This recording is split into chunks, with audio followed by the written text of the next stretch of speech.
Welcome into the real. Welcome back to the real Joseph Lamtman. I am Joseph Lamtman. Late night edition, Browns post game reaction edition. As me and the guys come up here and react to the Browns win today over the Tennessee Titans as they won today, 27-3, dominant performance. I think we're witnessing maybe one of the greatest, possibly. I know it's only 3 games, and one of the greatest Browns defenses of all time in the history of the franchise. If they keep on this pace, it might be a historical defense when it's all said and done.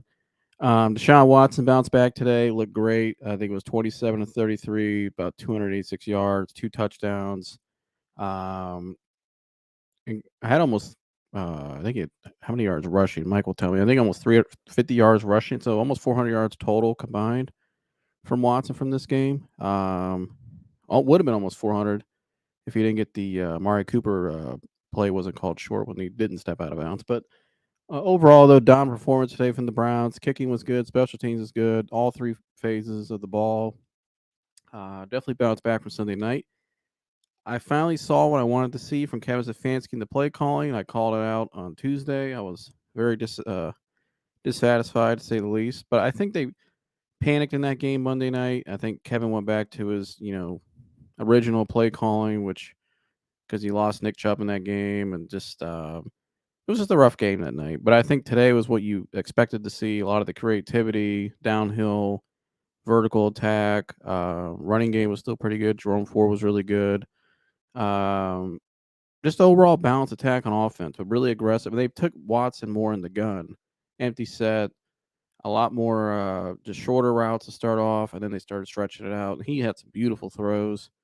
Definitely his best game as a Brown by far, and I expect him to come back and keep building on that next week against the Ravens. I think he's starting to catch his groove now. I think the offense figured out what they need to do. I think they'll continue to build upon that and find that find that identity as they continue to build around Watson. So great game today, though. Great weekend. I know a lot of people. I was still exhausted from last night from the Ohio State game and that thrilling win, and then today was just cherry on top.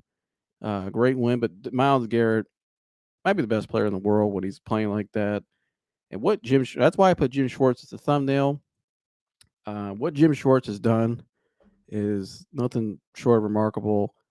I mean, man, what he's done is just unbelievable. And they take a guy like Grant Delpit too, who looks like that top 5 talent he was before he got injured at LSU, playing in this in this defensive scheme. What Schwartz is doing with him, it's pretty special what Jim Schwartz is doing. So, shout out to Jim Schwartz and defense. Great game today. Great atmosphere up there. 2 guys who were at the game today, Schnooks and Mike. Welcome on in. Hello. Glad to be here. You guys are both at the game today. I watched at home on TV, and watching from the TV was pretty cool to watch. But just a lot of what you saw today was a lot better. The operation was cleaner. Just the energy, the coaching staff was like how Kevin engaged there with Deshaun Watson there after they threw that bomb to Amari at the end of the game. Looked pretty dominant and looked like just a great atmosphere to be in. What was it like being in the stadium? Oh, it was pretty electric. I was screaming the whole time.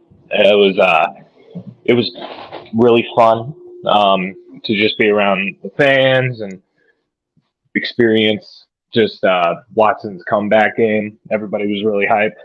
Uh, you know, he looked really in command, making great throws. But yeah, no, I the stadium was electric, especially that first just bomb to Jerome Ford for the touchdown. Yeah. The stadium just they went crazy, and they went crazy when Kareem Hunt went out there and lined up for his first run. Absolutely. It was every time he stepped on the field, it was great to see him out there. I love the way he runs. Yeah, Yeah, he had a couple big third down conversions out there. A couple short yard gains and the screen pass. I love that play. Great play call there. I guess we'll start with the defense because that was really the highlight of today, Mike. Go ahead, Mike. Go ahead. Oh, I was just gonna say Kareem Hunt's always been one of the best screen runners.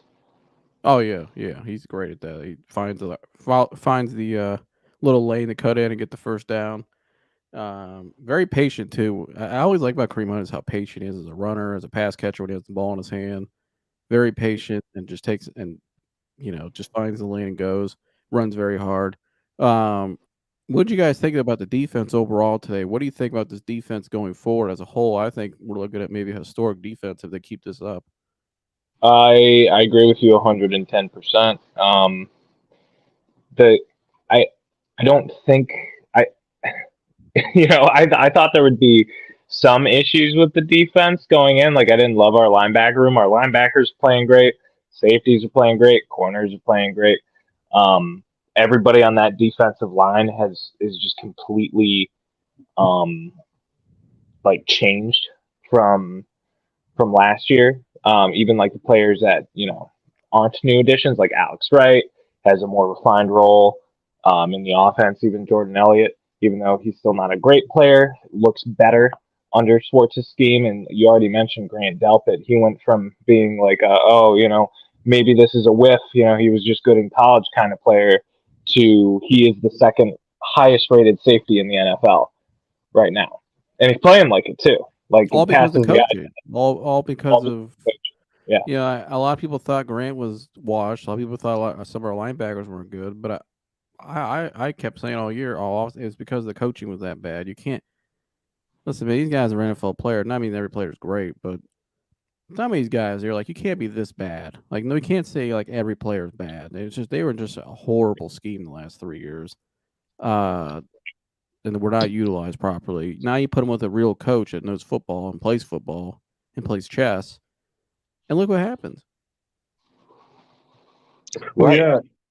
Go ahead, Mike. No, go ahead. Well, here it goes back to the coaching because they take on Jim Schwartz mentality. You look at the way the guys that play, they have attitude now. They're out there with attitude. They're playing with edge. They're physical. The tackling's better, much better tackling. I mean, look at a guy like Ward.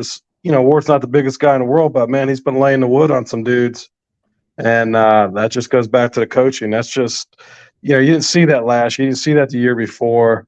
But that's all Schwartz, and it's just amazing what coaching does. But I agree, it's so far.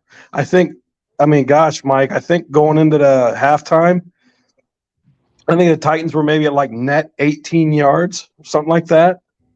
I was talking to Joseph on the phone, and it looked like they had a bad game. The Titans did, but like when you look at the stat sheet, it just goes to prove it.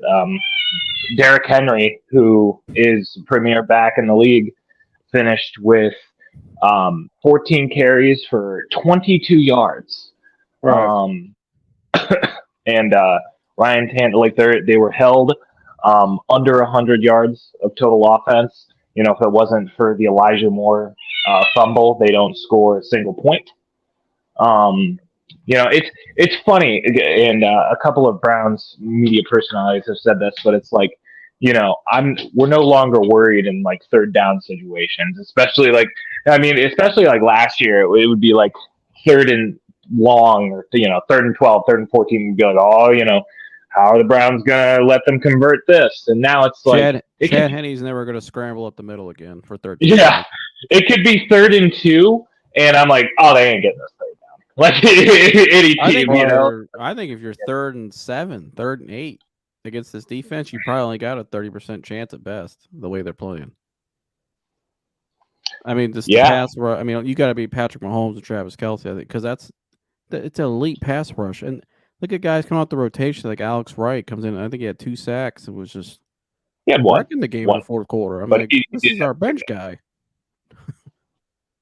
Yeah, Alex Wright. I was high on him coming out of UAB, and I'm really glad to see that they kind of found him a role in this defense because properly skill set. Right, because I was worried, because I was like, he was drafted by the last regime, super athletic guy, really big, long arms, has all the intangibles. I really hope like they don't give up on him, and they didn't. And he looks so much more comfortable and better in this defense when they're just letting him fly around, moving him around.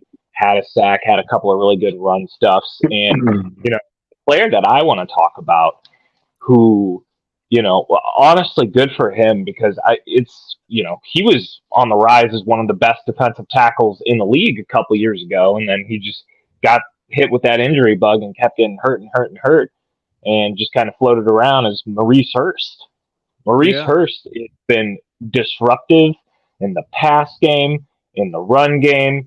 He had a tackle for loss today, a big one on Derrick Henry. He had a bunch of pressure on Ryan Tannehill throughout the game, and he's looked great. Honestly, if he could stay healthy, I would even consider giving him an extension. Because Maurice Hurst has been playing out of his mind. Yeah, he looked pretty good today. But who stood out to you most on defense? Who's the guy maybe that's under the radar that stood out to you this year? Or maybe a guy you didn't really know a whole lot about, or just a guy you think's just really playing under the radar on defense? Because there's a lot of them. Here, the guy I love the most is Koromoa, but I mean, it was not like he was under the radar, but I believe Koromoa in a couple of years might be. I mean, he's going to be one of the top defensive players in the league. You just knew it when he came in. Then he put that weight on this year. Obviously Emerson, Hurst, like Mike was saying, but I mean, they're solid everywhere. So, but Koromoa is the guy. That's the guy I'm most excited about. I mean, he goes sideline. I mean, he's blowing up tackles in the backfield. It's just. I'd love a guy like that. Just a tremendous ball player. Yeah. Like a Palomalu type. Palomalu was safety, but I just love ball players, and that's what that guy is. I think that's a guy like that really gets the defense rolling. Because he's all over the damn place. So, I mean, it's just it could end up being a historical defense. So, I mean, you could sit there and say like, it already is. I mean, I'm at the game today, and I'm like, I said to Jeremy, I said, God, the Titans are terrible. Man, they are terrible, but they're still an NFL team. I mean, how often do you see an NFL team stifled like that? I mean, even off a win, even the worst Browns teams that we've seen, we've never seen a team like stifled that way. So, they're. I mean, it's fun to watch, man. You just feel like, when the defense comes back, like here when Elijah Moore fumbled that ball, you just felt good. You just say, okay, defense gonna stop it. Yeah. You know what I mean? Right.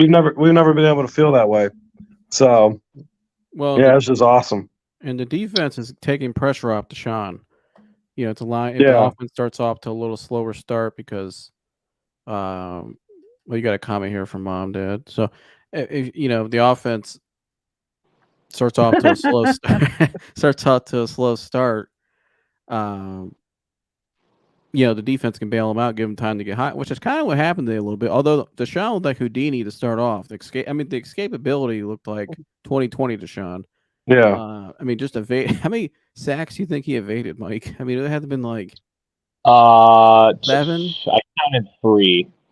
It looked like a lot more as the game went on. It's just, I mean, his escapability is unbelievable. His play extension, he looked like his old self today. And some of those throws he made, the one he made to, we'll get into the offense now. The one he made to Peoples-Jones on that one on the sideline, the back shoulder, just placed it beautifully between 2 defenders. I mean, that was an elite quarterback throw right there. Oh, I love that play. And he looked comfortable. He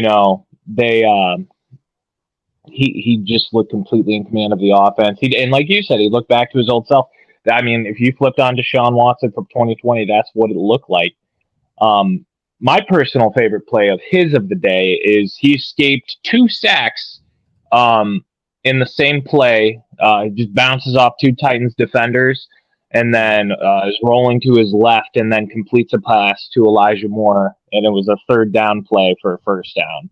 And I thought that was, I watched that and I'm like, there it is. It was good to see him play well today, Mike, because this morning this article was written. just popped up on my screen here. I've seen a lot of these articles this week. How can the Browns get out of Deshaun Watson's contract? This was written this morning by a Steelers blogger.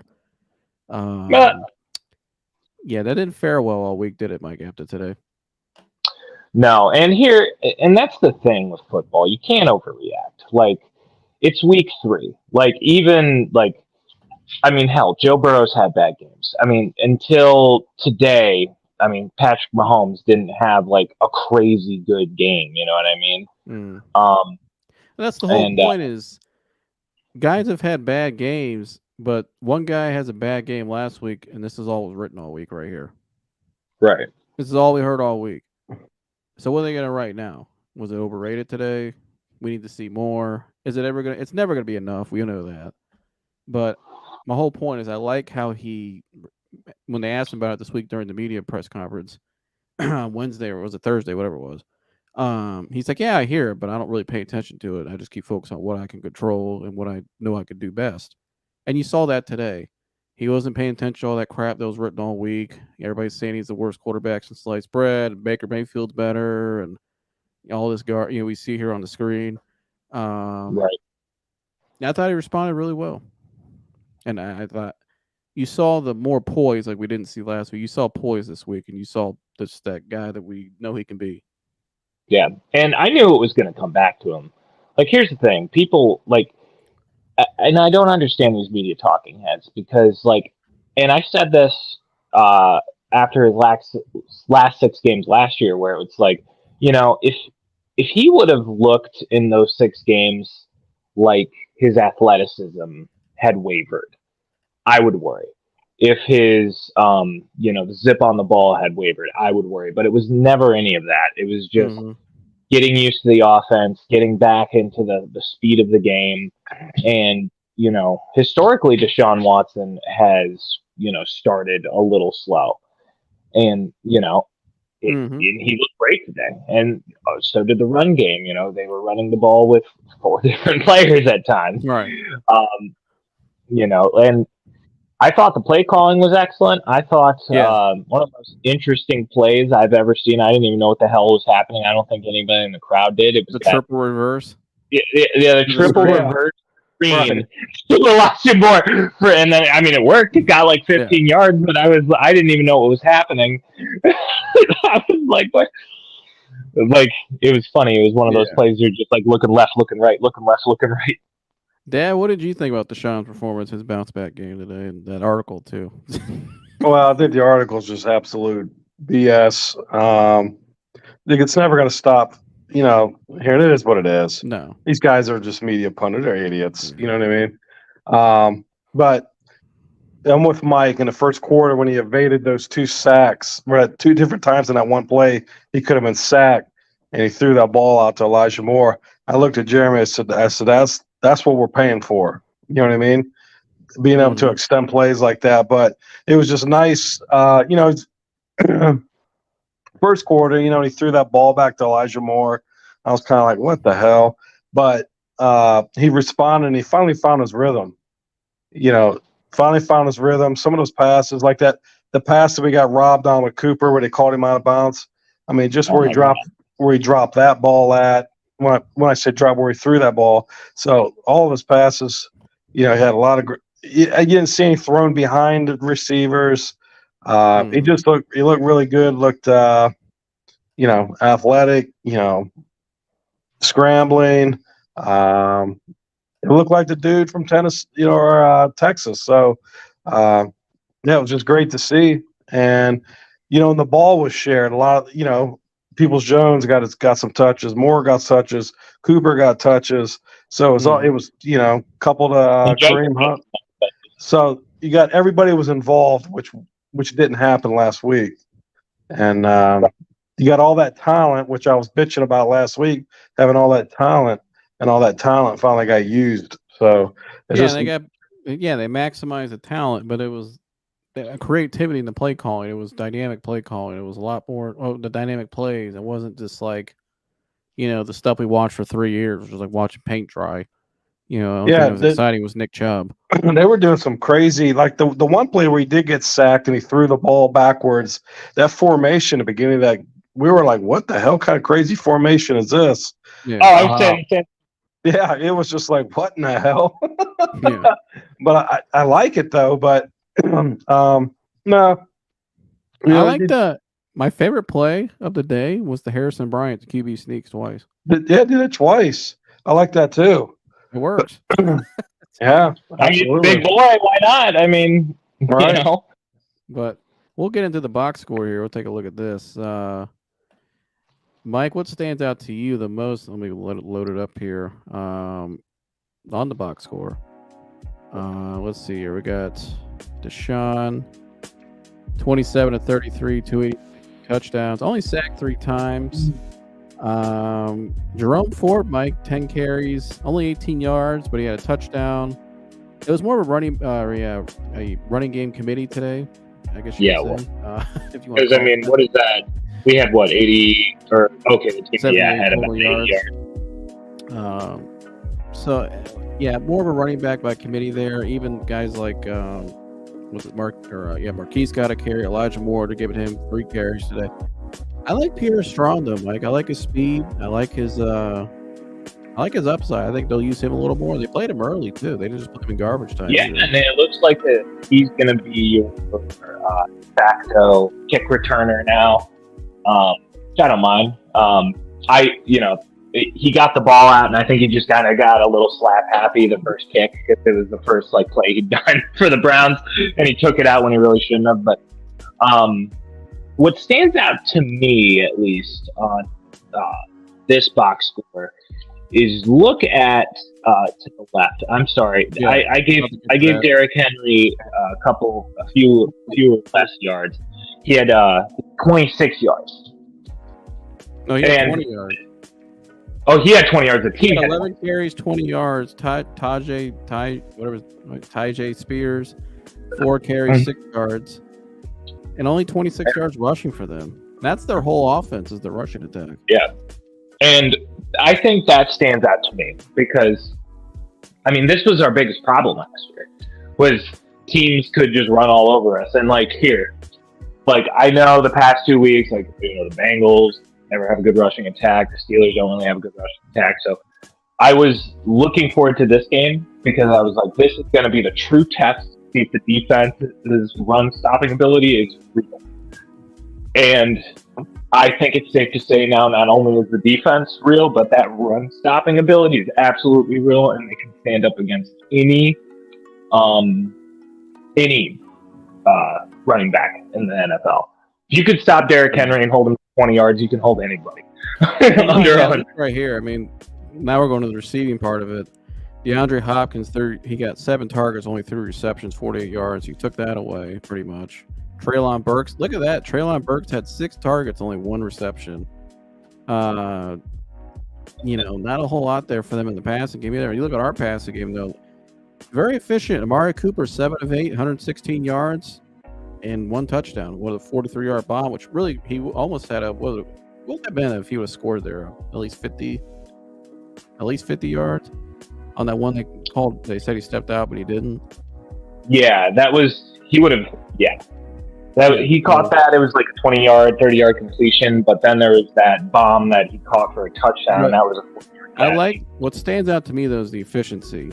Look at that. 8 targets, 7 receptions. Down Peoples-Jones, 4 targets, 3 receptions. And every time he had one, it was a big play. Elijah Moore, 9 for 9. Look at that. I mean, 49 yards, 9 for 9.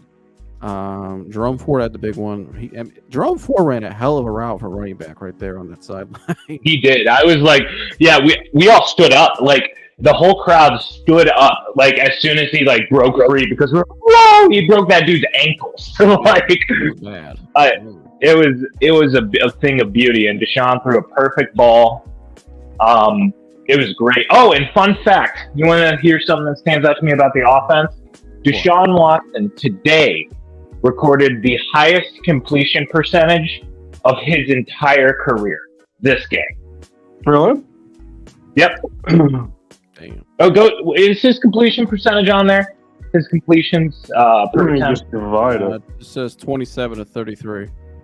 27 of for 83. That's why I pointed out. When you look at the receiving box score, when you see Elijah Moore right there with 9 targets and 9 receptions, it was perfect every time you got the ball to him. And look at 7 of 8 to Amari Cooper. It's not like they're not running short routes all game either, Mike. I mean, they're running. Yeah. They were running a lot deeper routes today. Same thing with Peoples-Jones, who had some great catches today. Njoku, 4 for 4. I mean, another very efficient. I mean, nobody had less than 1 miss. Right. Targets. And here, if Deshaun can do that every week, we are a Super Bowl caliber. If Deshaun can operate on that wave, we are a Super Bowl caliber team because, the offense just operated so well between the run, the pass. He was taking what the defense gave him, but when the shots were there, he took the shots and they paid off. When he had to run, he ran. That Jerome Ford rushing touchdown wouldn't have happened if Deshaun Watson didn't run a keeper. He saw a seam and broke into it and ran for a first down. I thought he was going to run it in for a touchdown. He played like an elite quarterback. Yeah. I never thought I'd say that. I never thought of Browns. Here we go. The defensive stats. Now, obviously, Myles Garrett, 5 total tackles, 4 solo, 3.5 sacks, 3 tackles for loss. An absolute alien. What did you think, Myles, Dad? What was your impression of Myles today, Dad? The dude is just he's just an absolute machine, just an absolute animal. It's like he just does what he wants when he wants. Dude's just a damn specimen. My gosh. And I've seen him in person too, up close. Came in the dealership one day. The dude is just a specimen. And it's just amazing he can move the way he does. I'm just glad he plays for us. He's always got a smile on his face too. You know what I mean? Yeah, he loves the game. Yeah, guy just loves the freaking game, man. It was awesome. But the one thing I was going to say, looking at the box score, when's the last time we could ever win a football game with only 78 yards rushing? Yeah. You know what I mean? Long time. You would have never even thought it was possible. And to win by 24 points with only 78 yards rushing. So just that added dimension to the offense now we can actually throw the ball. It'll be a lot of fun this year. So especially that defense. 5 sacks, Myles had 3.5. Look at our boy Alex Wright, Mike, who we've been high on the upside. I mean, he played damn good today. 3 tackles, 1 sack, 1 tackle for loss. Really went off there in the fourth quarter. Ogbo Okonkwo, half a sack. I see a lot of tackles for losses too. I can see 1, and 3 for Myles. So, overall, pretty good day. And they could have had a couple picks there a couple times. Like that first drive, Tannehill's first drive, he almost threw a pick there in the middle of traffic. So, oh yeah, Awok knew he missed a pick. Yeah, you saw him get upset. He was like, "Oh, I could have had it." Yeah, I think Denzel missed one. They could have had that fumble too. I think it looked like JOK didn't know they fumbled the ball. He just kept running. Yeah, he was like, "Yeah, we got him." We're like, "Well, I don't live ball." Yeah, I mean, hell, Derrick Henry, because it was a screen, it dropped at his feet, and he didn't grab it at first because it takes a minute for them to know it's a live ball when they realize there's no whistle, and Derrick Henry's just like, oh shit, it goes for the ball. But yeah, folks, I forgot to mention my real favorite defensive play, and I was talking to Joseph about this before the pod started, and it's not even really a play because it was a penalty. But so the Titans' plan to stop Myles Garrett was they had 2 tight ends out there. Yeah, that was amazing. And their plan was, and here, you use 2 tight ends and a tackle to stop Myles Garrett. You need 3 guys, I guess, right? But Myles was going in motion like he was a receiver. He just ran up. They followed him. He ran back down. They followed him, and then they ran back up. Going back and forth, and then they finally got to delay a game. Right. And they got to delay a game because of it. And I was like, I've never seen anything like that before in my life. The best thing about They were spying him. Yeah. The best thing about watching on TV today was you could see the coach's reaction on both sides. And so what's funny about the Browns were having fun. Well, here's what's funny about that play in particular, because that's actually where I got the thumbnail picture on that play. Mike Vrabel, they looked over at Vrabel on the sideline, and he was like this. He was shaking his head like and then he went like this, and he was just like stressed out, like we got so long of a week of work to go.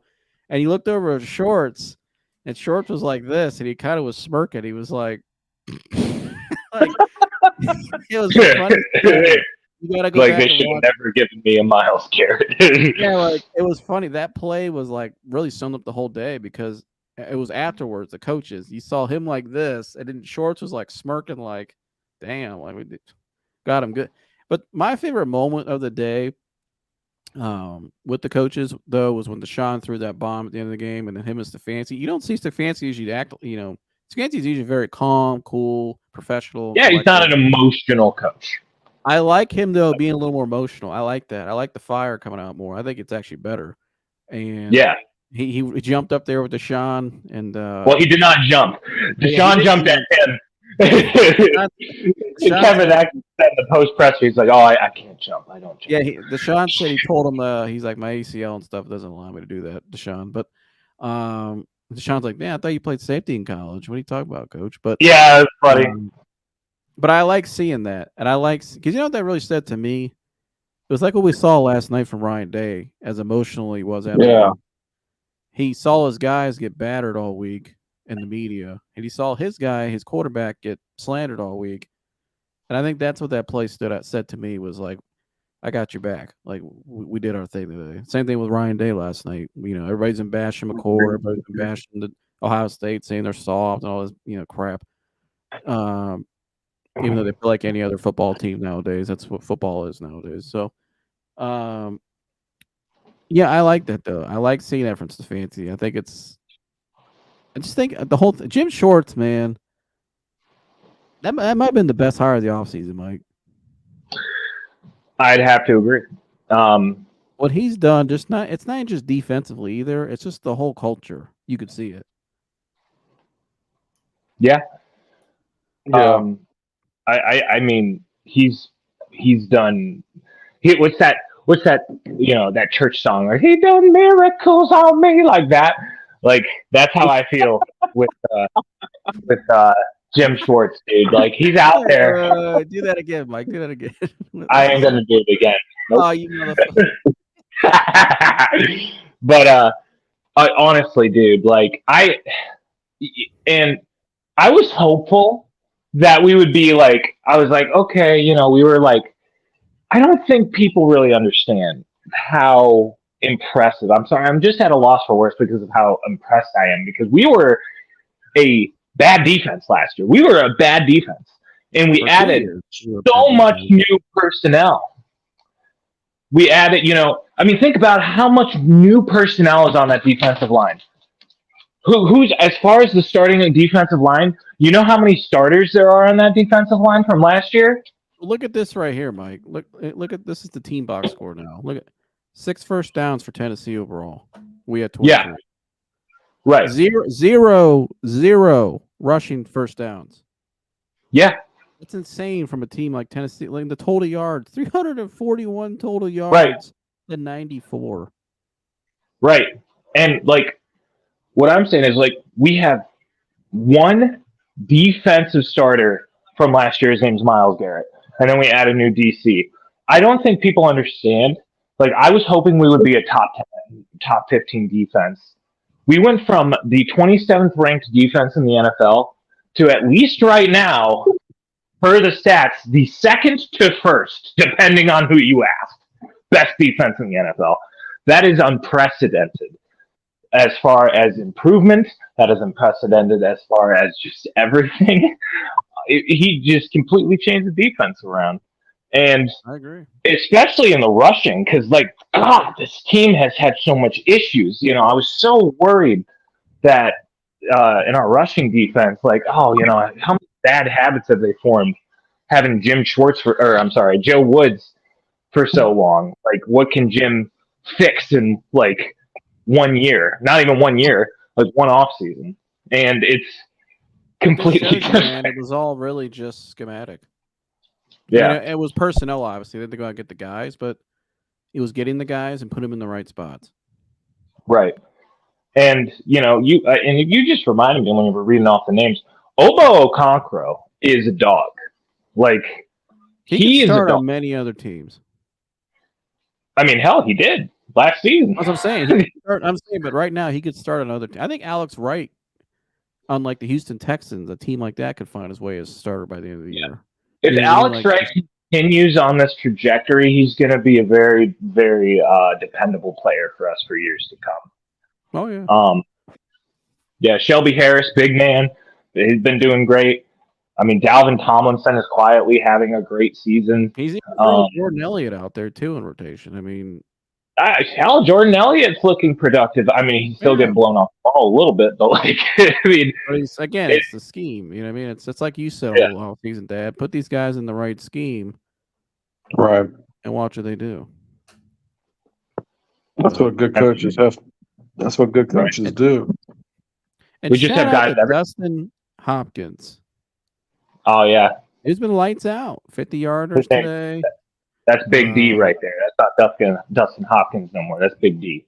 Big D. It's funny. They were kicking before the game. Yeah.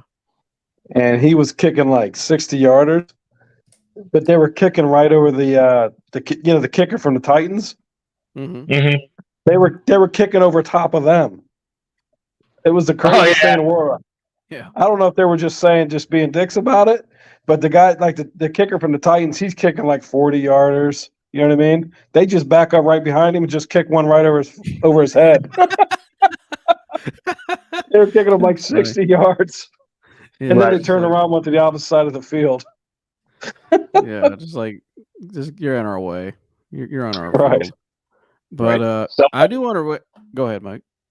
Oh, I was just gonna say, yeah, it's just the whole operation's just been so good. I think as far as punt returner goes, I'd like to see DPJ not doing it anymore. But he made good reads today. Like, he didn't have any major returns. I thought he was solid. The one he dropped over because the one over his head, he still made a 15-20 yard gain out of it. So. Yeah. Oh yeah.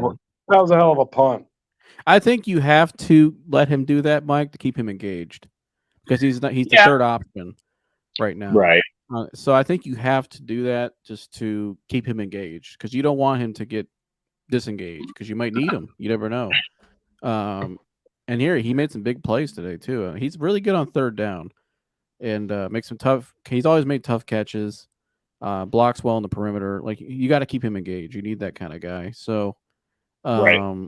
But I want to react to these other scores around the league real quick before we get out of here, because we have some wild stuff today. We'll go by game, guys. The Lions beat Corey's Falcons today, 20-6. I wish Corey would have came on. Could have got Gergs on too.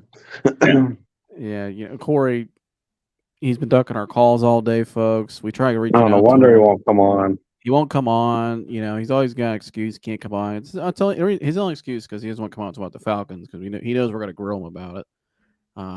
Desmond Ritter and just the illustrious Atlanta franchise. I was about to say, if I may, Desmond Ritter is not him. Honestly, though, yeah, if anybody from the Atlanta Falcons is listening, which I doubt you are, but if you are, and you're from the Atlanta Falcons ownership, I too can put on pads and hand the ball off to Bijan Robinson. If you'd like to pay me the sum of $100,000 instead of paying Desmond, I will happily do that job for you. All right, I can do that. Quarterback for the Falcons and just hand the ball off. I could totally hand the ball off. Mike? What's your cadence, Mike? What's your cadence sound like? What's Bijan's number? 7. Ready, 7. And I just say Hut, and then turbo set Hut. What's yours? 380. What's yours? Yeah, I'll do 380, 387, because I just give the ball to Bijan Robinson and Tiaje Spears. Go ahead and give it to it. Go ahead and give it to us, Mike. I'm not doing it. Can't do it. Close your eyes. Act like you're walking. I'm not doing it. I'm not imagining myself. You gotta do it. You're on the spot now. You're not going to make me do it. You can't make me. If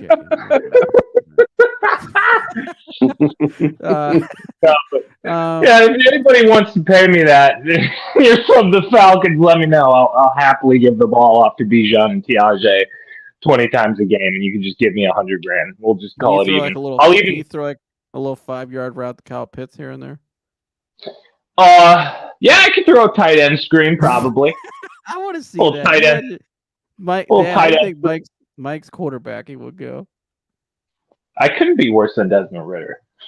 Here, Mike, I'd love to see that. I really would. I'd pay $1,000 a ticket.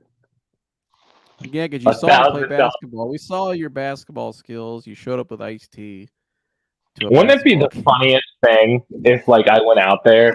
Like, if this, I know it's purely hypothetical and we're just talking shit, but, like, what if I went out there and I did better than Desmond Ritter?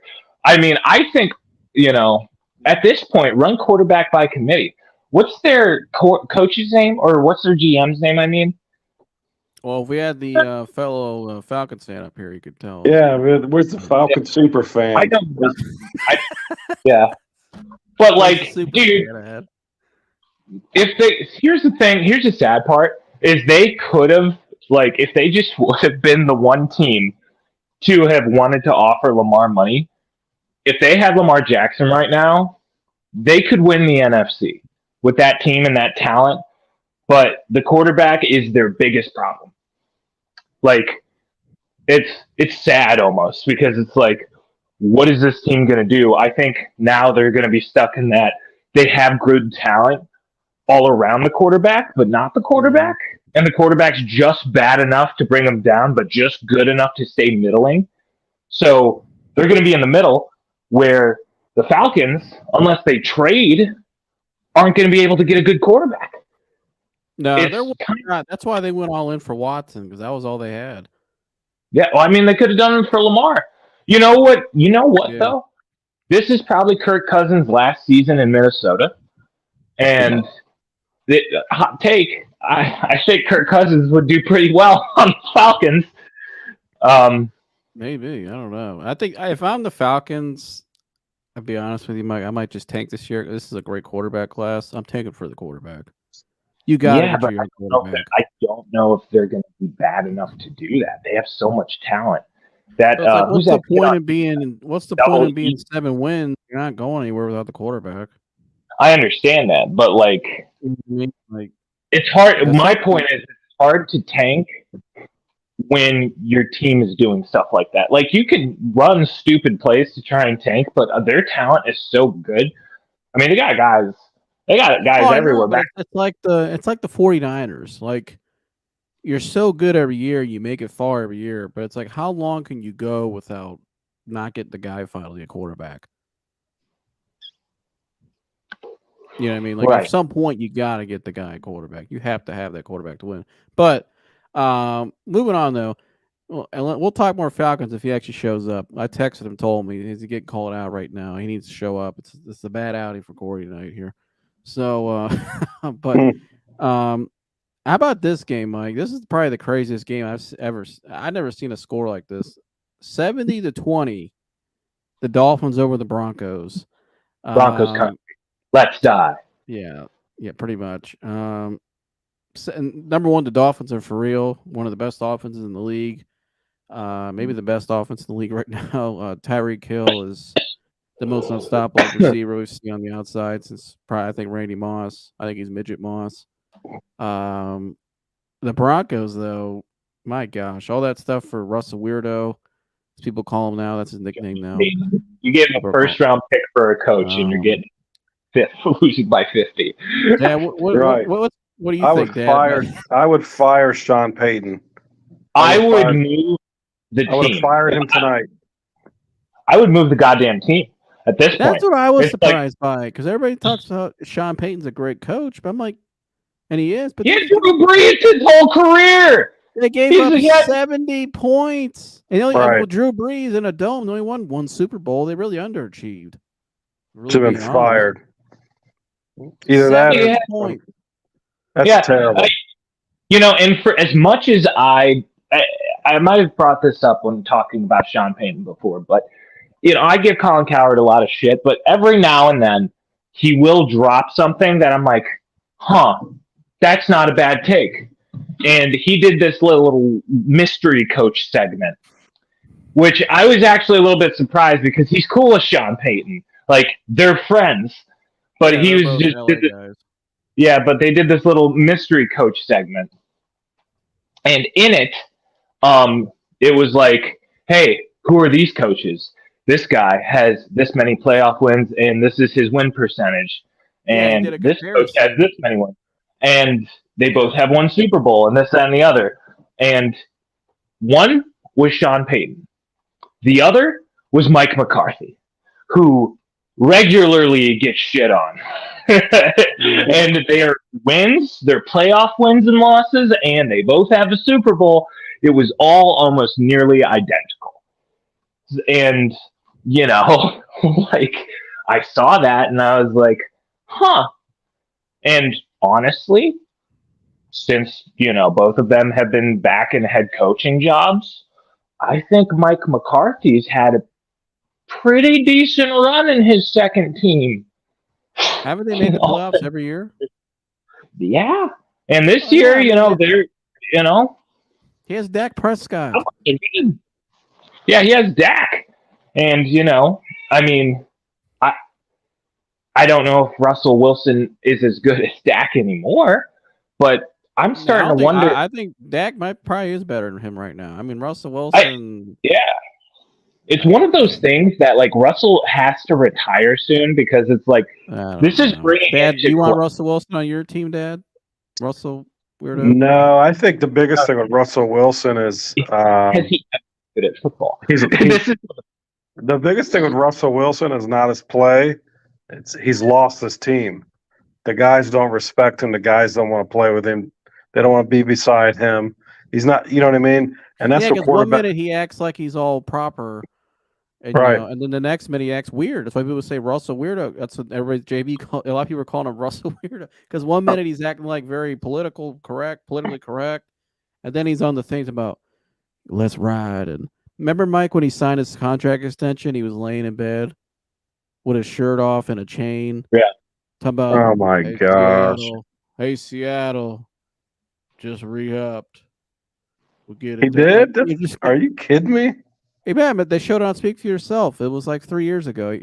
When he signed his extension with Seattle, he was up there laying in bed late at night. And he put it out. He's like, you see him a lot of times. He's talking to the media. He's very like I said, politically correct and trying to say all the right things and yada yada. And then he's up there laying in bed one minute. He's like, yeah, Seattle, just re-up, like trying to talk all cool, like he's got swag and stuff. And people are just like, and his ex-teammates said this too. They're kind of like, who are you? Like, who are you? Like, one minute he's trying to act like, Mr. Like he's running for president. The next minute he wants to act like he's some gangster on the corner. He's like, thank God he didn't want to come to Cleveland. Thank God he didn't come to Cleveland because I was like kind of hurt at first. Why wouldn't Russ want to come here? And now, like, hindsight 2020 on that one. That's the fucking bullet. For all the drama that the Watson stuff has brought, he's at least, shown that it was. Remember, it was the three guys that was going to be available. It was Watson, Rodgers, and Wilson. Rodgers didn't get hurt. He would be having a pretty good year right now. I think we would all say that, especially with the weapons they had around him. Watson, I know he's had his first good game today. I think he's starting to find his rhythm. I still think him and Rodgers are, Rodgers is at the top. Watson's heading that way now. Wilson knows going downhill. What I'm saying though, if you take those three guys, Rodgers has been at the top. Deshaun's getting back, heading towards the top now. I think you saw that today, but Russell's just been going down, and then it's just like even below the ground, like it's just gone. Like it's over with. And then his coach made those comments too before the season. Talking about you need to stop You're not kissing. Yeah. kissing What are you babies and all this doing? shit. Running for Yeah. office? Yeah. That's great. Yeah, it's just something's odd. It's just weird, very weird. But yeah, I think they're taking for Caleb Williams, anyways. But moving on now, we'll burn through this real quick. The Chargers barely beat the Vikings today. Brandon Staley went for it on his own 20-yard line on 4th and 1 and did not convert again. Fire him. Fire him. Fire his ass. My man, You're Coach fired. JB said, "Don't let him get on the plane tonight." Dude, I'm surprised the damn, I'm surprised again how the playoff game wasn't the last straw. Like, yeah, I mean, we should have beat him last year when he went forward on his own territory. Yeah, that game. We missed if we had Dustin Hopkins, we would have won that game. But, yeah, not good out there. Not good. Very underachieving team. The Patriots beat the Jets today. I mean, in my opinion, two bad teams. Yeah, Zach Wilson. Yeah, McCorkle Jones is still McCorkle Jones. What do you think of Zach Wilson, Dad? Dude, what an odd dude. Get this guy out of the league. I mean, what are they doing with this guy? Yeah, I mean, backup. He could still be a backup. Could you stop, Mike? Is this guy worthy of even being on a roster? Hell no, he's not. And you got him starting. Get him the hell out of here. I wouldn't start here. I can. There's got to be guys that aren't even on a roster right now that are better than him. This guy's terrible. He's a joke. What's Fitz magic? He's just not. He's not. He's the Mormon MILF hunter. He's just not that good. Right. He's worried about chasing women, old women around instead of winning football games. Yeah, he needs to get a. Maybe they need to get that for him. Maybe he'll start playing better. It's freaking trash. I don't know. Yeah, two bad teams there. I'd rather have Rodgers with a torn ACL. I'd rather just run Wildcat with one leg. Put him on one of those little carts. Yeah, you set their knee. Yeah, those little. Put Rodgers out there with one of those damn things, and he'll get more production. He'll be backpedaling like Granny tonight. Guy's a clown. He'll roll back there. What the hell has happened to this league where there's guys like that playing and starting? Well, I mean, he wouldn't have been if Aaron Rodgers wouldn't have torn. They took him. Mike, what I'm saying is that guy shouldn't be on a roster. I mean, well, he's a product of what I like to call the Josh Allen effect, which is like quarterbacks from small schools. Josh Allen came out of freaking Wyoming. Like how many good players ever come out of Wyoming, and now many consider a top 5 quarterback. Yeah, but what does that have to do with? No. I'm getting. Let me finish. Let me finish my thought. So he's a product of that. In that, for a minute there, we had this run: Trey Lance, Zach Wilson, all these players that were coming out of these smaller schools, BYU, North Dakota State, because they were like, well, if the Bills can do that with Josh Allen, maybe we can do that. And for all intents and purposes, Zach Wilson, probably the best quarterback BYU has ever had, never will have. And that's why he's on the roster and the team. No, I agree. He's horrible. Drew Bledsoe was way better. Yeah. Oh, I completely forgot about Drew Bledsoe. All right, but this guy's a freaking perverted polygamist out there. Dude, he looks like who's that kid from High School Musical? What's that? Zac he Efron? Looks like he looks like Zac Efron, but when he was younger, not when he grew up and started doing documentaries. All I'm saying is, it tells you the state of the league when there's guys like this starting games. Well, I'll tell you one guy. We'll get to the Colts. We'll get to them in a minute. Another backup who actually played well today. I can't believe they won the game. Gardner The Minshew is Ravens unloved. the Ravens had 2 chances to win that game. We'll get to that, but the Bills blow out the Commanders 37-3. No surprise there. Josh Allen actually looked pretty good, making the right read. Yeah, C.J. Stroud is one of the best rookie quarterbacks so far. But the best rookie quarterbacks this year. One of the best we've seen in a while. They blew out the Jaguars today. I don't know what's going on down there in Jacksonville, but 37-17. Stroud looks great. Team He's averaging like 300 yards a week. What do you think of C.J. Stroud, guys? I think dude looks great.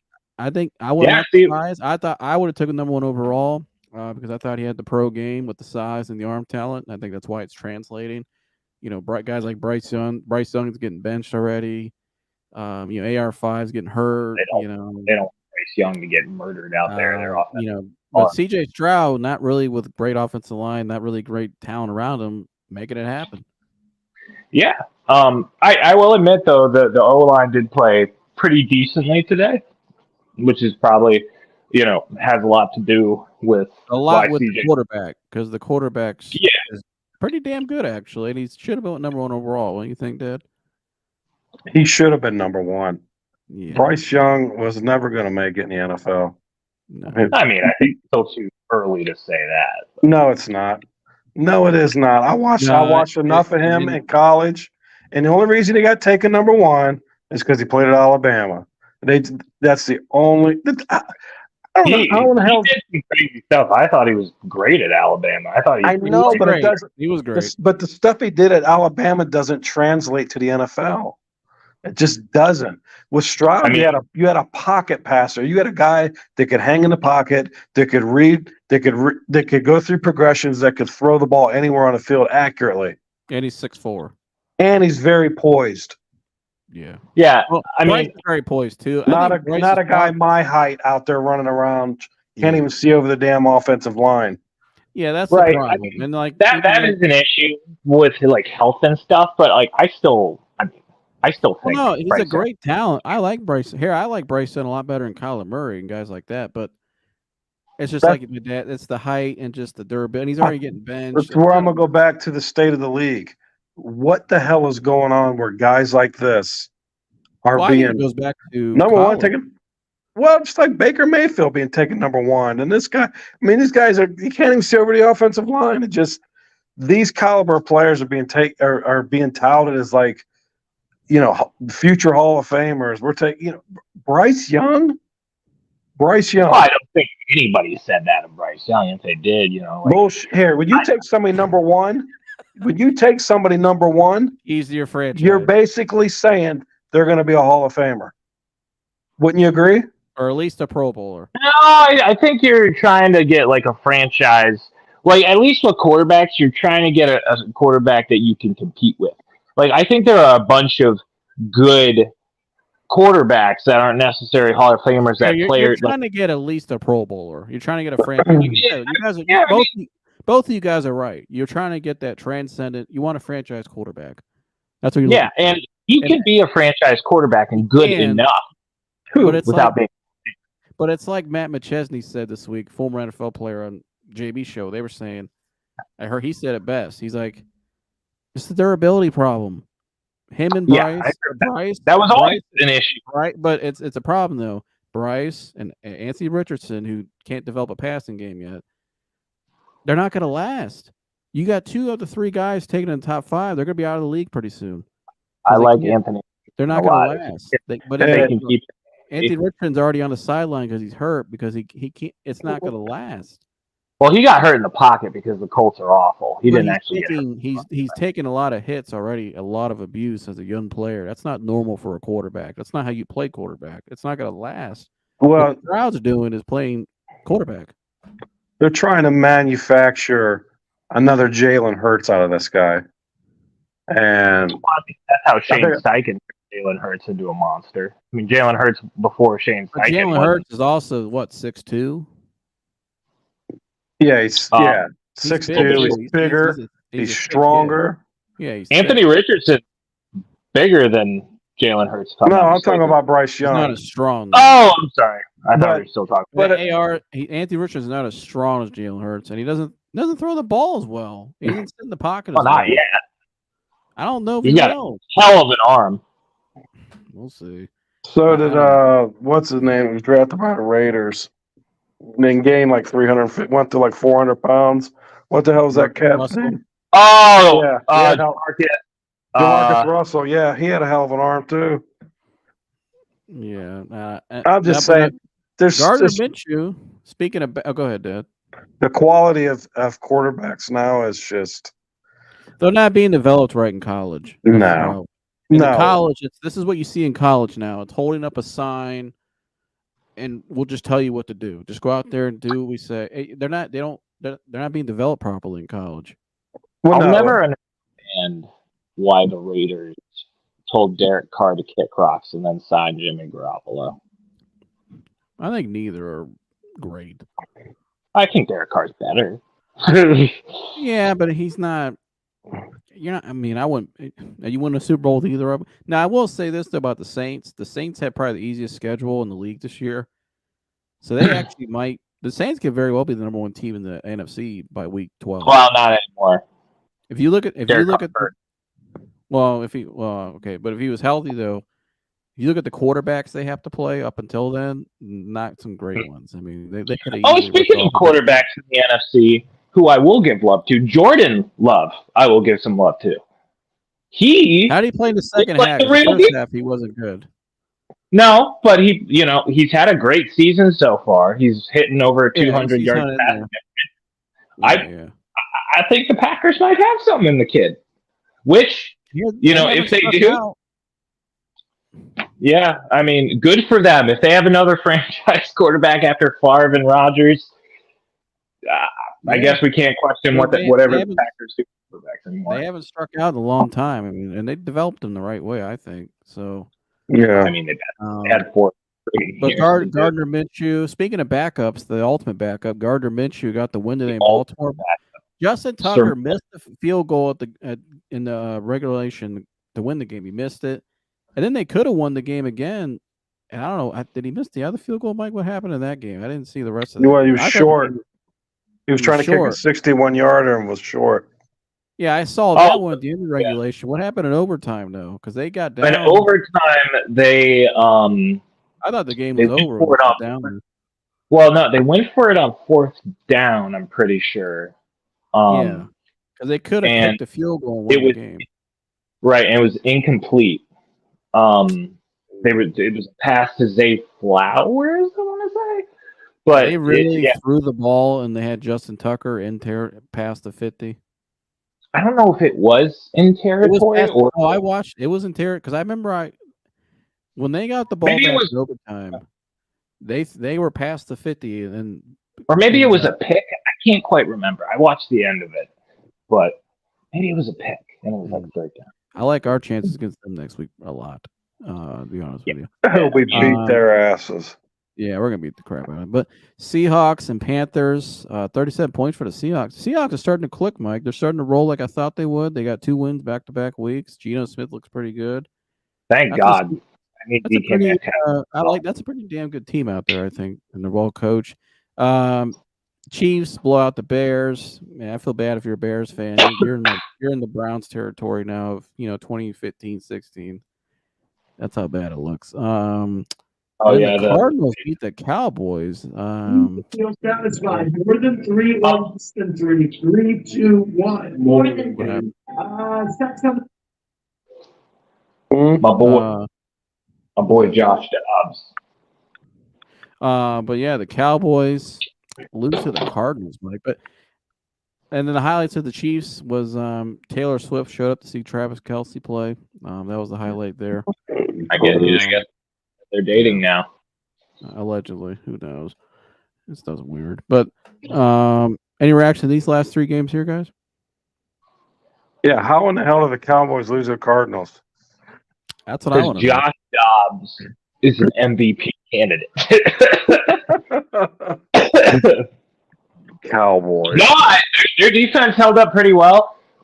I like Jonathan Gannon, I mean, the Eagles had some great coaches, and Cardinals took care of business. I think once they get more talent in a couple of years, depending on whether they roll with Kyler or not, I think the Cardinals could be pretty competitive in that division. Yeah, I don't think they're going to roll with Kyler, like the although coach. they're kind of stuck with him though. But yeah, I don't know. I'm surprised they lost, and but I'm glad to see the Seahawks though. I think they could be a pretty good team out there in the NFC. But before we get out of here, look ahead to next week. Like I said, we already just hit on it. I think we're gonna beat the Ravens pretty good, actually. I think it'll be a good game because they always play us well. But I just don't think the Ravens offense, as well as we're taking away the run, I like our chances in that game a lot. I think the way the offense looked today at home again, I think they'll come out explosive, throwing downfield. I think it's going to be a very electric stadium because nobody in Cleveland likes the Ravens. So looking ahead real quick, what do you guys see next week? Yeah, I can't wait to see this defense against and how they approach Lamar Jackson. I think that's going to be really fun to see. And I want to see, obviously, me and every other fan want to see Deshaun build on this good game and just keep it rolling. Well, Lamar Jackson can't throw the football, obviously, so it's gonna be easy. Just rush. Let Cormo spy. I think they're gonna have their way with him. I mean, dude can't throw the ball downfield, Not consistently. so it's gonna be, I think they're just gonna run a lot of pressure, and then I like Cormo when Cormo spies him. So I think Grant Delpit's gonna have a big game next week. Personally, real quick, we forgot offense and defense player of the game. I think we probably all have the same one. I think Myles Garrett and Deshaun Watson's probably the obvious. yeah, When you say Mike, I agree. I mean, yeah, it's pretty easy. Although Amari Cooper gives the love to him. Amari Cooper looked pretty damn good. What do you think we can expect out of Amari the rest of the year? I mean, you think he can have? I mean, same thing. I think he's going to have over 1,000 yards like he does every year, and hopefully he gets more touchdown catches. Elijah Moore is quietly tracking like an 800-yard season, which is what I kind of expected from him. Mm-hmm. So hopefully he can build on that. I'd love to see us throw it more in the red zone, but I get it. Like when you get down there, you're at least going to run it once, and our run game is so good that it's hard not to punch it in. Right. But that's just me being greedy. I just want Deshaun to throw for more touchdowns to shut more people up. But I think it's gonna be a good game. I think it could be a little bit closer because the Ravens defense always, like you said, always plays us hard. But I think we'll. Yeah, I think it'll be low scoring. Oh my God! Best of luck to him against DeWall Jones. right. Yeah. I agree. Mike, you got a speech you want to give on the way out here? You got a little 30 seconds fire up speech? You want something you want to get off your chest, buddy? People like your speeches at the end of the podcast. I know. I will redirect you to Kevin Stefanski's victory speech because he said it so well, and the fact that he was showing emotion and did a great victory speech. You should go watch that. What's your speech? We want to hear from Coach Antonace. Coach Antonace is feeling pretty chill, so I'm going to give you a chill speech. Go ahead. My chill speech is I want the Browns to continue building on what they built up today. I want them to keep it up. I want them to shove it down Lamar Jackson's throat when Harbaugh comes into Cleveland like he has many times before. And I want them to understand that the time of splitting with the Ravens is over and that the time of being able to run on the Browns is over. I don't care how good Lamar Jackson is. Your best running back's down. We know you want to run Lamar Jackson. Gus Edwards isn't that good. Justin Hill isn't that good. Or Justice Hill, pardon me. I don't like their passing attack. I don't know if Odell Beckham is going to be out there. I like Zay Flowers a little bit. Zay Flowers is interesting, but I think the Browns should bus roll him, and I want to see a bus roll. I want the Browns to not give up a touchdown. If that would be amazing. If like we go another week and another team doesn't get a touchdown on us, that would be beautiful. I want to see that. No more touchdowns. Hashtag Agent Orange. Let's spread it around. That's this defense's nickname. Agent Orange. I like it. It's got some historical, venom. You got to it. anything you want to say to the Stefanski Watson haters before we get out of here? Yeah, I do. Yeah, I will say right something. Hey, Stefanski is a good play caller. He's been a good play caller. He had a good offense with Jacoby Brissett, a backup quarterback. He had a good offense with Baker Mayfield, who's jumped around. Granted, he's looked good beating bad teams this year so far, but Baker is Baker, and we all know what he is. He's Jim McMahon, reincarnated in a 6'5" 5'11" body. So shut up about Captain Stefanski. Deshaun Watson had a great game today. Give him the credit because you gave him the hate. Give him the credit where credit is due. And if he continues to do this, take your humble pie and just shove that right down your throat because you need it. You need that humble pie. Eat it. Eat your words, too. SpaghettiOs. It's good for you. I got a frog in my throat. Oh boy. Yeah, go Browns. Thanks for tuning in today, guys. We appreciate it like always. Yeah, anything else before we get out of here, guys? You guys all good? I'm Peachy. Peachy King. All right. Yeah. Go Knights, go Bucks, go Browns. All right. All right, that's all we got for you guys tonight. Go Browns. We'll see you guys in the next one, and we'll all salute out of here. We'll see you guys in the next one. We're out of here. Make sure, Mike, they need to like, subscribe, and share, Mike. They need to like, subscribe, and share. So subscribe, share, hit that bell, ding the notification bell, ding the subscribe button, ding the doorknob, and share it. Share it with friends, your postman, your neighbor's dog, everybody. Share it around. Share it. Just share it. That's all we got for you guys. We'll see you next one. Hey, Out of here. It's free. Gone.